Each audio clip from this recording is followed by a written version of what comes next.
Au nom du Père et du Fils et du Saint-Esprit, Amen, et grande joie d'être là avec toi en ce 15 avril, samedi.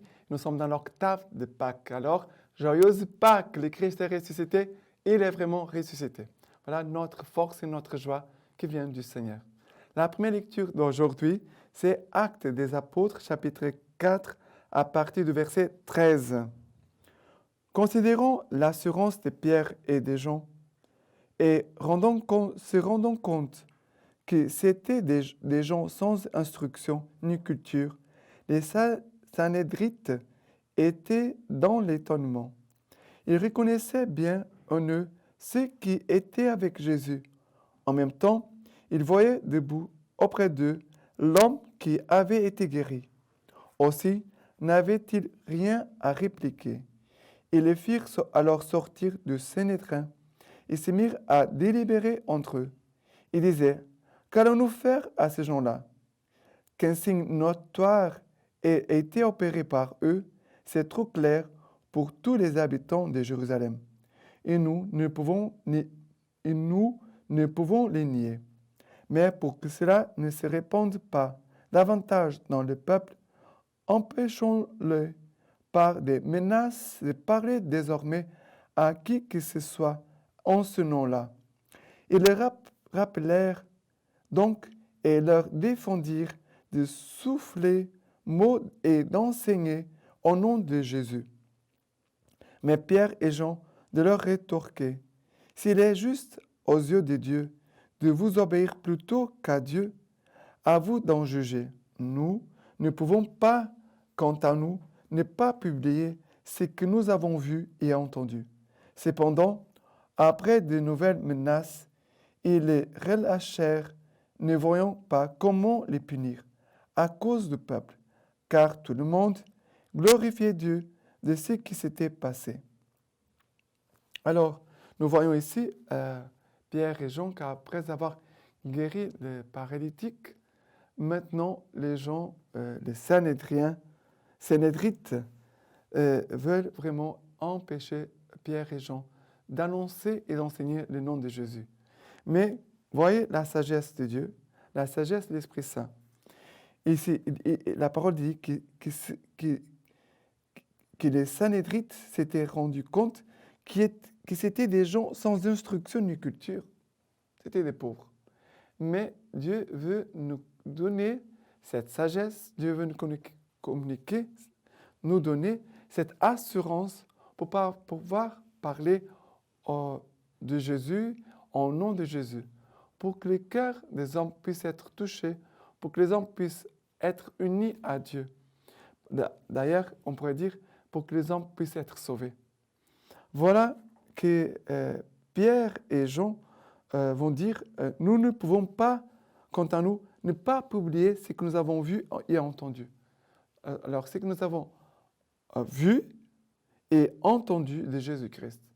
Ce temps pascal, c'est le temps de témoignage. C'est pour rendre témoignage au Seigneur, pour publier ses merveilles, pour publier ce que le Seigneur nous a dit, ce que le Seigneur a fait pour nous. Voilà, ici, Pierre et Jean sont vraiment dans cette force de la résurrection et rien ne peut les empêcher d'annoncer, de témoigner de Jésus-Christ.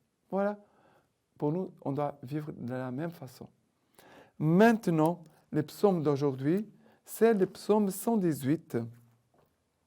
Le psaume 118, à partir du verset 1. Rendez grâce au Seigneur car il est bon, car éternel est son amour. Après le verset 15, nous dit ceci, verset 14. Ma force et mon chant, c'est le Seigneur, il fut pour moi le salut. Clameur de joie et de salut, sous les tentes des justes. La droite du Seigneur a fait prouesse. Après le verset 16. La droite du Seigneur a le dessus. La droite du Seigneur a fait prouesse.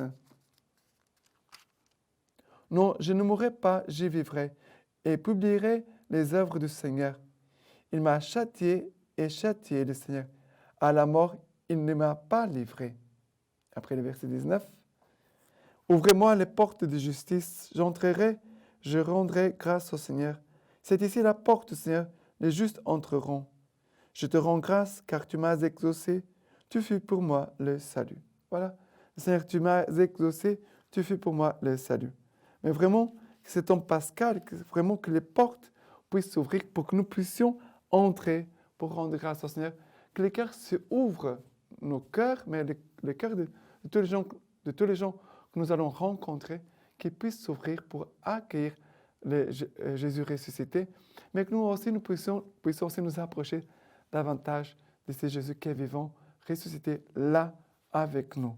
Mais que nous puissions publier aussi ses merveilles, ses prouesses, mais aussi de chanter son amour. Témoigner de Jésus, c'est d'annoncer ses prouesses, mais aussi de témoigner que son amour est éternel. Maintenant, l'évangile d'aujourd'hui, c'est Marc, chapitre 16, à partir du verset 9. Ressuscité le matin, les premiers jours de la semaine, il apparut d'abord à Marie de Magdala, dont il avait chassé 7 démons. Celle-ci alla les rapporter à ceux qui avaient été ses compagnons et qui étaient dans le deuil et les larmes. À cela, l'entendant dire qu'il vivait et qu'il l'avait vu, ne la crurent pas. Après cela, il se manifesta sous d'autres traits à 2 d'entre eux qui étaient en chemin et s'en allaient à la campagne. Ceux-là revinrent l'annoncer aux autres, mais on ne le crut pas non plus.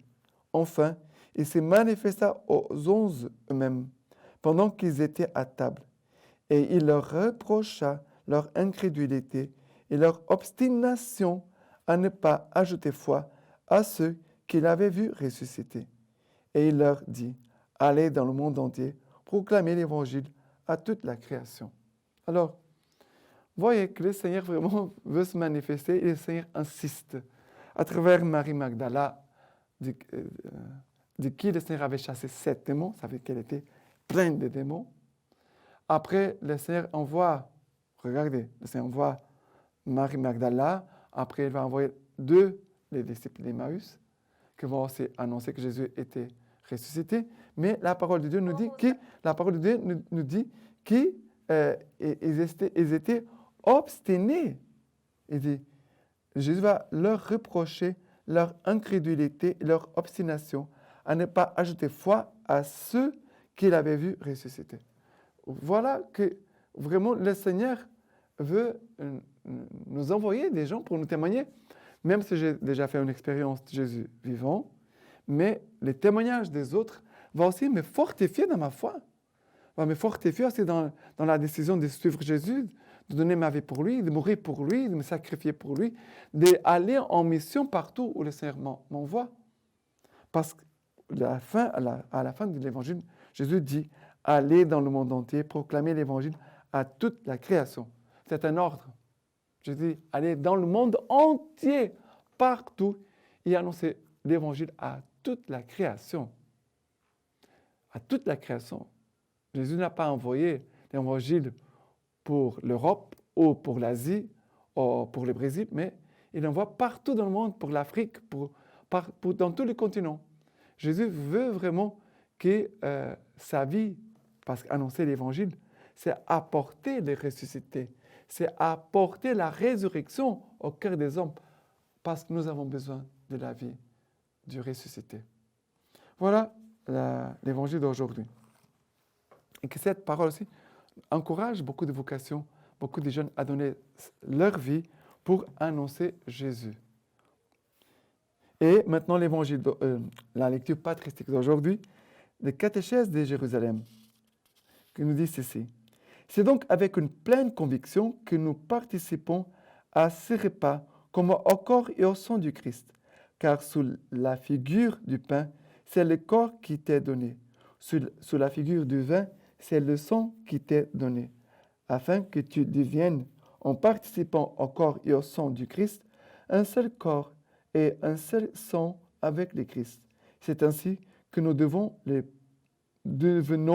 des porte-Christ, son corps et son sang s'étant répandus dans nos membres. De cette façon, selon saint Pierre, nous devenons participants de la nature divine. Jadis, le Christ, s'entretenant avec les Juifs, disait, « Si vous ne mangez pas ma chair et ne buvez pas mon sang, vous n'aurez pas la vie en vous. » Maintenant, je vous laisse la bénédiction par les mains toutes pures de la Vierge Marie. Que Dieu Tout-Puissant vous bénisse et vous garde, le Père, le Fils et le Saint-Esprit. Amen.